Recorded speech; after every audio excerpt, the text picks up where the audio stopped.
Welcome to the Social Housing Podcast from Voicescape, the only podcast dedicated to helping social landlords build sustainable tenancies.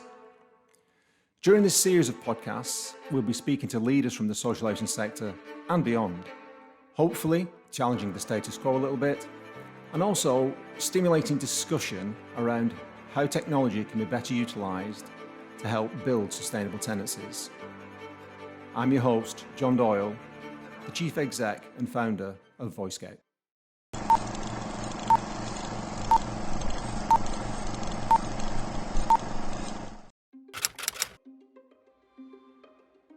And I think, we're not a sector that doesn't sort of hold our hands up and say, actually, we've got it wrong. And sometimes we get it wrong, and customers do, complain, and customers get access to chief execs and directors and board members, and rightly so. That would raise issues that need resolving. We're not blameless in that.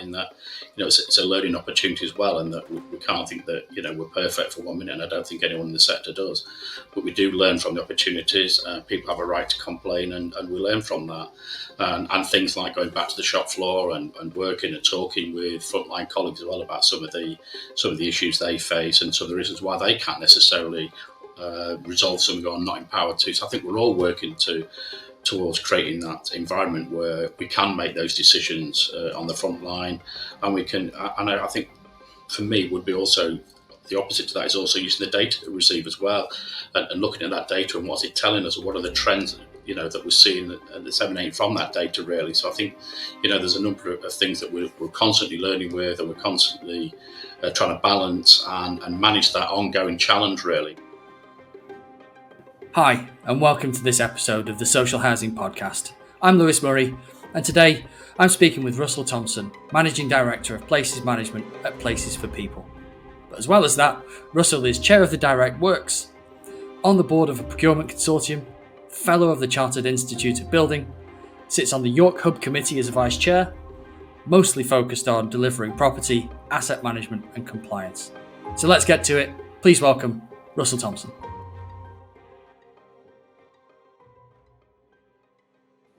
So hi Russell, it's great to have you on the podcast. Just for the audience's knowledge, we've been talking for a little while now, and I've been really keen to get you on the podcast as you've got quite the storied career, and you're heavily involved in the sector across a number of appointments to various senior posts and board positions. So just to get us started, would you be able to tell us a bit about yourself, your background, and what you're doing at the minute across your many positions? Yeah, thanks for that. Yeah, I'm currently Managing Director of Places Management for Places for People. And my role really is to lead in terms of repairs and maintenance, gas and electrical work, and just generally that maintenance delivery across all our stock in our affordable housing stock across England and Scotland. I'm also the chair of the Direct Works, which is a member organisation of about 130 housing association local authorities, managing and covering about 2.5 million properties. And I've been doing that for about the last 18 months. Yeah, as you said earlier, I'm also a board member on a procurement consortium, which is really interesting in understanding the market at the moment as well. So that's really paying some dividends in trying to understand in terms of contractors, supplies, materials, etc. I'm also vice chair of a hub committee for the Chartered Institute of Building. I'm currently a fellow and vice chair of that. So yeah, I'm part of that sort of sounding board for the Chartered Institute of Building as well. And I also sit on the national group for the National Housing Federation, which is the quality of existing homes. Which again, is a sounding board for the NHF in terms of technical matters on existing homes and asset management. Brilliant. Thank you for that. I suppose the place that we wanted to start with this episode of the podcast, we've seen quite a lot over recent weeks and months. A lot of the negative reporting on social housing in the media. Given your experience and your current posts and positions, do you think we have a pandemic of disrepair? And I suppose to that point, what are your thoughts on the number of TV programmes recently criticising the sector on the state of repair and the prevalence of disrepair claims, which we believe are only going to increase? Yeah, I think in terms of the TV programmes, I don't don't want to comment, specifically on those individual organisations, because I think there's been enough said about that, and it wouldn't be appropriate for me to do so. Is for a pandemic. I think it can make you feel like there's a pandemic, but I think something I'll probably mention, or a word I'll use throughout probably this discussion, really is around having a balance on things. And in terms of what that balance is around, is a real disrepair, is the fact that we are maintaining our properties. And I think the balance is that in general, we are maintaining properties. There are going to be pockets, and sometimes those pockets get picked up. I think we're probably seeing it's more prevalent now as we're coming out of lockdown, and the fact that we've had an increase in demand of repairs. And I think that it is for us in terms of a sector. It's difficult to stomach when you see things like that, because it's undefendable, and I think people have made that point. But I think there's lots of good stuff that we do within the sector. There are lots of examples where we're investing in properties, we're investing in place across the whole of the sector, and we're delivering repairs to a significant number of properties, and day in, day out, 24/7, 365 of the year. I don't personally think there's a pandemic, but there is. I think at the moment there's an opportunity that's probably being exploited, and in some cases, it's absolutely justified. But I think in other cases, I think there is an opportunity there for people to probably drive a wedge into and create, I think, an environment where there's some real pressure and challenge on the sector. And I know there's a national group that's been pulled together that are looking at disrepair, and really about looking at the trends and the issues around why these particular things are occurring. But I think, like any business, really, I think you're relying on people, systems, and processes. And I think sometimes, those people, systems, and processes don't always work. And as a result of that, sometimes you fall foul of that. And I think sometimes the result is that people will, yes, possibly look at a situation and realise that not actually been either getting the service, getting the repairs completed, etc. So, yeah, I mean, there's every justification then to raise those issues.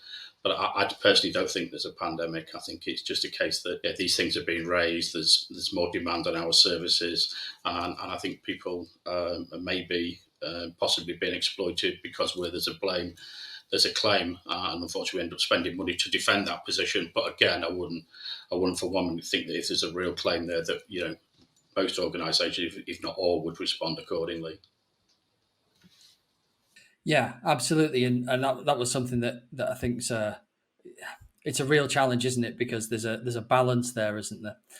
On the one hand, as you rightly point out, you're not going to dispute where there's a genuine claim and somebody's faced a real genuine hardship as a result of disrepair. Then you can understand that. But at the same time, how many instances are people sort of being led to raise a claim where maybe having a conversation with their landlord first and trying to resolve the situation would probably be the best course of action. And of course, that takes less out of the budgets to resolve some of those challenges in the first place. Takes it out of the challenge, takes it out of the repair budget. So it's a bit of a negative cycle in that way. Yeah, I mean, we've got a budget there to work with, and we're trying to obviously use that budget wisely, I guess, in terms of how we, mobilise repairs and the properties that we repair. So, no, you're absolutely right. I think ultimately, no housing association, local authority is trying to avoid that situation. I think it is around a combination of things that sometimes don't necessarily click or don't work, and then we fall foul of those situations. Yeah. And is there a sort of positive side to this story as well? Because when you're closer to the sector, obviously some of the programs, they're very generic, and I think they're for a mass market consumption to see what's going on, from the outside looking in. When you're closer to the sector, I think I actually see a lot of very good, very high quality homes being delivered for residents. Are there as many positive stories, or are there more positive stories than some of these negative stories that are going on? No, absolutely. There are lots of positive stories going on. I think we'd probably see that on a week-by-week basis across the sector, really. And I know when I network with colleagues and, you can see in housing press, etc., where there are some great examples where people are doing some fantastic work. And I think, we're not we're not a sector that doesn't sort of hold our hands up and say, actually, we've got it wrong.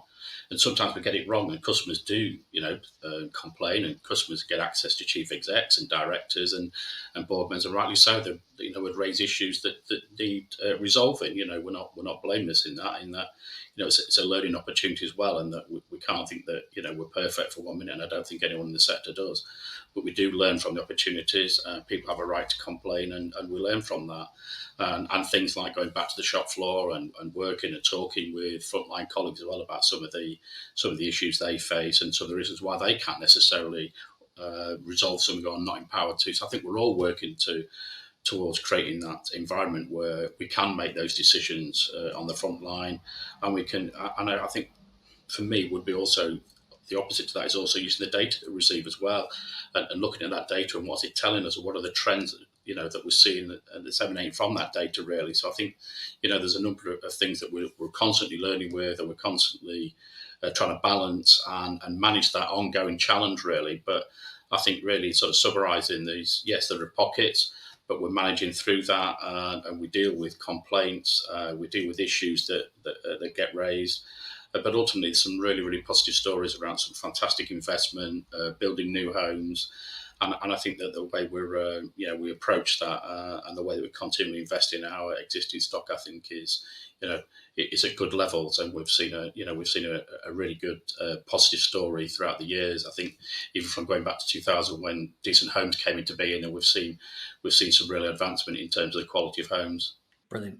And I'm picking up on the fact that you mentioned there about use of data. I am really interested to get your take on technology.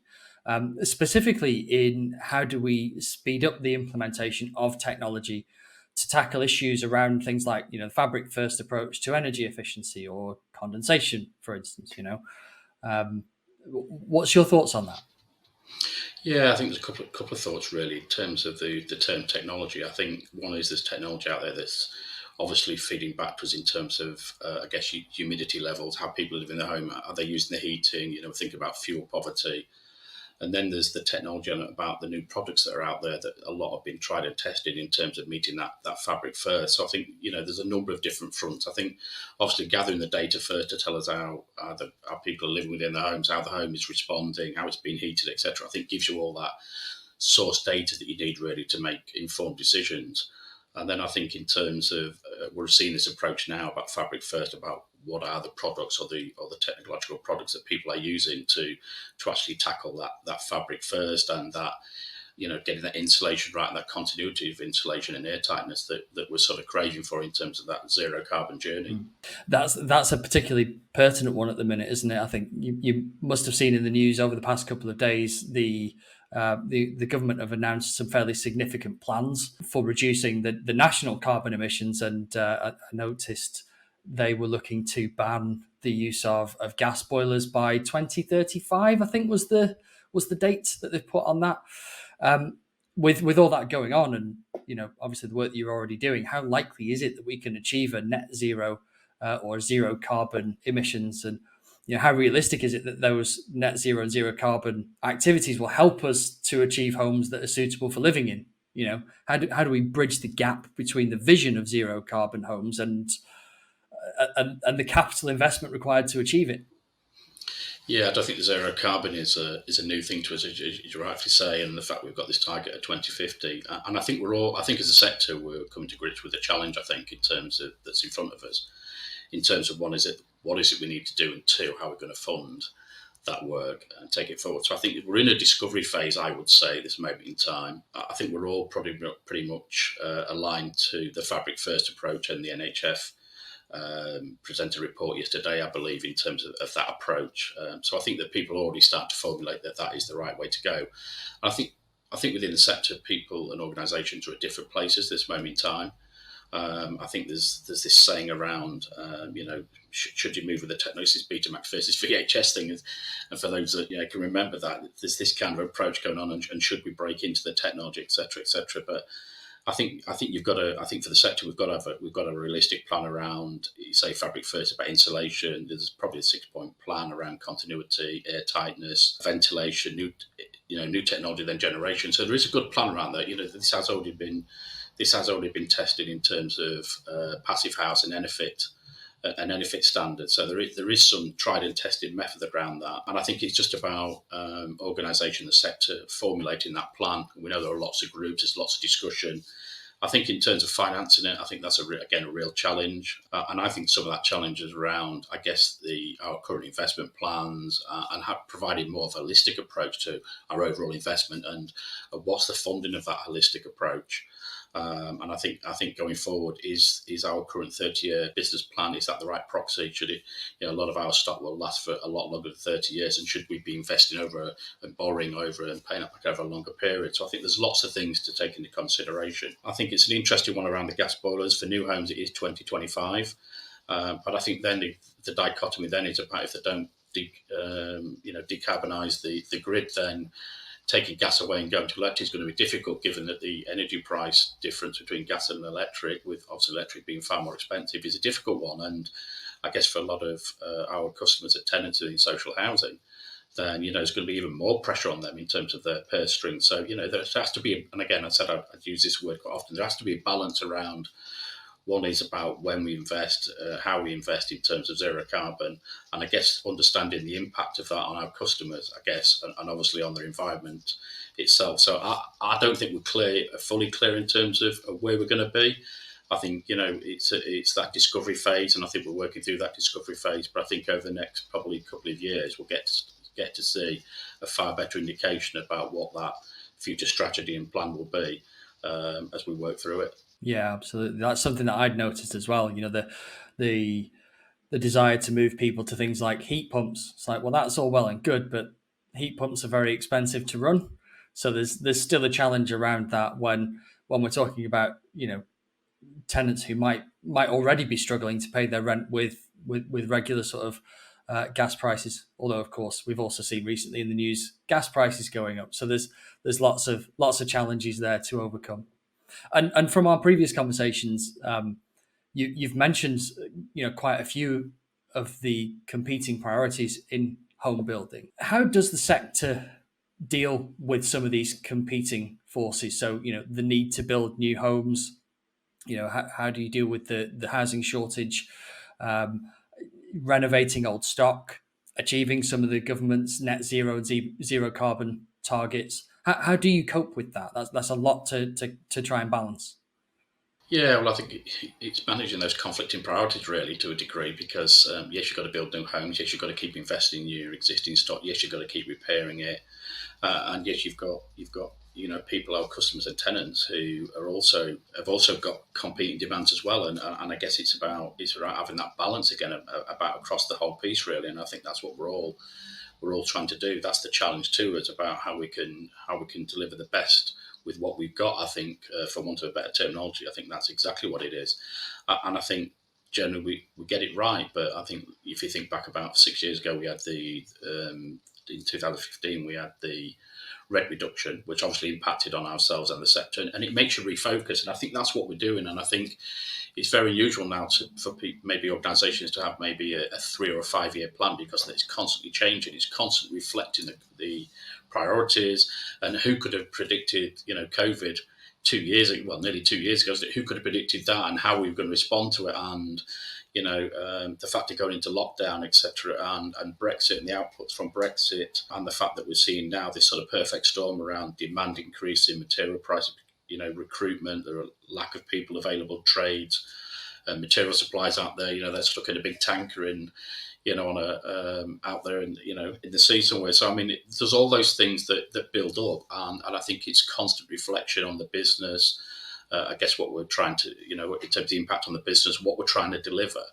And I think in trying to create that balance of meeting all those agendas, and yeah, sometimes it's very difficult. It's very difficult to manage that because you're constantly having to readjust plans, readjust how you deliver the services, in terms of making sure that the customer is getting the right level of services versus, what's there for us to be able to deliver, vis-a-vis in terms of budgets and some of the external factors that we're trying to manage, which are out of our control. So it's difficult actually trying to find that sort of I guess that sweet spot. I think that's what we're all trying to get to, but it is difficult. So it's just managing the conflicting priorities, keep a balanced view around things, and to keep obviously delivering services to customers to ensure that we're fulfilling our landlord obligations really. Yeah, and what's your experience of dealing with government who apparently, because I appreciate you're there trying to balance everything out. The government have a real prioritization around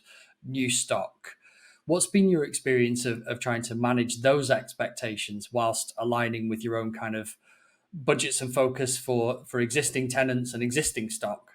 Yeah, I think we know the government are pushing, new homes and development, and rightly so. There's obviously a shortage, and we need to do that. And again, I think from any organisation that I probably work with, and in terms of people I've spoken to, again, he's driving that balance of being able to deliver new homes, but at the same time, I think invest in the asset, keep the asset in good condition, ensure that customers are getting the services that they should be getting, and I think ultimately it's protecting the asset that we're borrowed on over that time to obviously enable us to build new homes as well. So I think obviously because there's a government drive around new homes, and that's understandable, we get that, then there's always going to be that sort of prioritisation within an organisation and about where you're spending it, why you're spending it. And I think it'd be remiss of any organisation not to, I think, constantly readdress in terms of how they're spending, where they're spending, where they're actually using the funding that they've got, and I guess to maximise their outputs really. So I think this is a continuum. It's not something you just stop and start doing and to think about, oh, we ought to do that one day. I think it's about finding that balance between building new and investing in the existing stock as well, and investing in the right areas. And this is, I guess, the challenge at the moment is that you talked about decarbonisation earlier on, and is there an opportunity to readdress the properties we can get to net zero and those that we can't. And I think that's something maybe we've put off as a sector because it will lead to disposal. So we need to do that in an ethical way. We need to make sure that we're clear across the country that what we're actually doing is creating another problem, an unintended consequence of actually wanting to get rid of properties because we can't decarbonise them, or what we're going to do with them. So who does that problem sit with? So there's not always a clear answer to some of this at times. It is a bit of a balancing act and working through the issues, and again, of trying to get the right output. So is there because obviously talking about essentially the life cycle of a property there, from new build through to it being, no longer economically viable to bring it forward into a kind of net zero condition. Is there an economic life cycle to a property, or is it again, one of those things that you've got to look at on a case by case basis? Yeah, absolutely. I think most organisations are constantly reviewing the viability of their stock. And thinking around what is the investment that needs to be made, and is that investment viable and should be looking to dispose of. And I think that many organisations have decided to dispose of properties and recognise that fact. And yeah, I think there is an issue around that. As I said, there's unintended consequences of releasing stock, and where does that go? There was a bit of work done a few years ago actually around talking about how can we do that in an ethical way, because the last thing we want to do is dispose of properties and I guess other landlords, and I don't mean in terms of the sector landlords, but maybe other landlords are maybe not actually contributing how they should in terms of that property being managed properly and creating the right environment alongside maybe properties that we already own. So I'll probably dodge around that a bit, so apologies. But what I'm trying to say is we don't really want scrupulous landlords picking up properties and then creating more of an issue really. So I think that's a concern for us as a sector. But I think overall, I think it is again, and I know I've used that word too much already, but it is about trying to find that balance around what you feel you can invest in, what you can't, and some properties that isn't just about the investment. Sometimes it's around the environment that they're in, and is it more about investing in the place and the environment itself around the property. And it's fine sometimes just replacing kitchens and bathrooms because that's what we've had a legacy of. But actually, if you can't get people to go over the threshold, is that a reason to let the property go? So I think there has to be that balance and view around the fact that is it the physical environment, is it the property, and I think just taking that view around what exactly it is, and is there an opportunity actually to do something different with that property. And does that shape your strategy for managing homes going forward? So if you're now thinking of the recent introductions of some of these kind of green initiatives that, as we've touched on, there's going to be some properties that just can't, it's not viable to bring them forward because historically there probably hasn't been some of those step changes that needed to happen along the way. Does this kind of reshift the focus to say, actually, there's some properties here that if we can do a little bit more with them, we can probably extend that kind of economic life cycle of these properties? Yeah, it's a good question. I mean, ideally, it'd be great, wouldn't it, to knock them all down and build new, because that would give us another maybe problem solved. 50 life. Yeah, problem solved. So I mean, that would be the ideal answer. But obviously, economically, we can't do that. So I think it is a case of there are some properties that we're not going to get to where they need to be. I think that's an obvious thing. I think people are already identifying that now as part of their stock condition and the reports they're doing now on decarbonisation. But I think, as I said earlier on, really, it's not just a case of sort of booting them out the door and we'll give them to somebody else. I think it is about doing it in a proper way and about doing it ethically. That if we understand that, but I guess what we're also doing is we're just pushing or kicking the can a bit further down the road, because somebody's going to have to pick that up somewhere. And I think if you think about, was it about 4.5-5 million social housing properties in the country? I think there's another 29 million properties, I think, the private owner occupiers, that also need to be addressed in terms of decarbonisation. So I don't just think it's a sector problem for us. I think it's a national problem across home ownership as well, about how we're actually all going to, I guess, meet that decarbonisation net zero approach. But I think from a sector perspective, what we can't do is we can't just let those unintended consequences push for, be kicked down the road, and for us not to have, some ethical responsibility around that as well. So I think we take that really serious, and most people I speak to take it very serious in terms of it's great identifying, but then you've got to do something about it. So it's not the answer just to say we're going to let them go. I can I ask you about, for those properties where you've got existing tenancies, probably very long-standing tenancies, is there a requirement for an approach to engaging with the tenants to make them part of this journey to net zero and zero carbon, and some of the other improvements that you'd want to make to the existing assets, so that I suppose people see the benefit of you being involved in that process and the benefit of them being involved in that process as well? Have you got any thoughts around the best methods of engaging tenants and making them part of that journey? Yeah, absolutely. I think it's what they call sort of a carbon literacy piece, really, about helping people to understand. And let's face it, not just our customers. I think all of us want to know more information, understand how it impacts and understand our lives. You're absolutely right. And there are people in the sector who've already started to do work on that, and to think about how they can involve customers as part of that journey. And it's a natural process for me, because if we don't do that, we've seen experience in the past where we may have fitted air source heat pumps and where people haven't necessarily given all the guidance or involved customers, that what they find is really difficult to work with new technology and the renewables. And as a consequence of that, people will tend to then form an opinion, as we all would, that actually it doesn't work, or actually it's not providing the savings. So I think it's absolutely critical going forward that we develop. We've already got, I think most organisations have got good sort of customer relationships, and in terms of groups or voices, customer voices that they work with, probably on a day-to-day or a weekly basis, and obviously customer board members as well, they can work with. In terms of developing that approach, I think it's critical to move forward with the net zero. Absolutely. I think if we don't, then we're going to introduce all these renewables. And if we don't do that piece of work, I think people will find they're not able to use it, they don't understand it.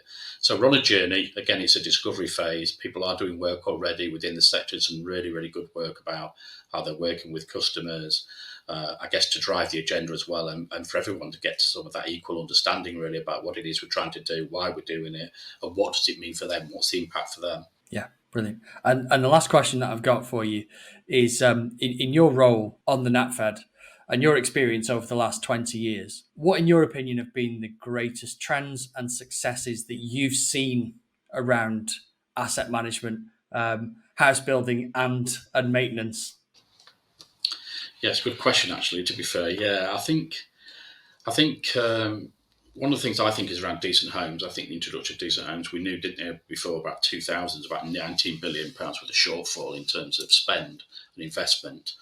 And I think that decent homes was a way of actually bringing that investment, I guess, up to modern standards, or at least seeing homes brought to modern standards. So I think that was a massive thing for us. I think the use of technology has certainly helped us in terms of understanding not just, I think, our customers' habits, but also in terms of the way that our homes are being used. And I think that it's helping us to understand in terms of some of those interventions we need to put in place. And I think the data is also helping us in terms of, I guess, understanding trends and patterns.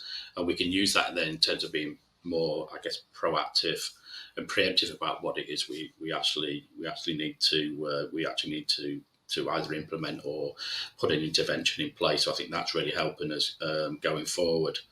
I think one of the other thing is we've developed a resilience, that's for sure. There's been lots of changes, I think, over the last 20 years. So I think we've definitely built, and I think it's important that we've built a real resilience around how we keep responding.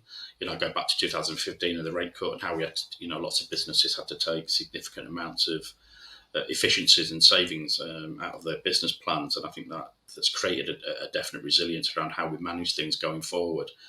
I think when you think about the last 2 years around COVID as well, how well as a sector, I think we've coped with that, and we've managed through. We've delivered, lots of core services through that period, which is absolute testament to, the sector and the people that work within it. I mean, it's significant, to be fair.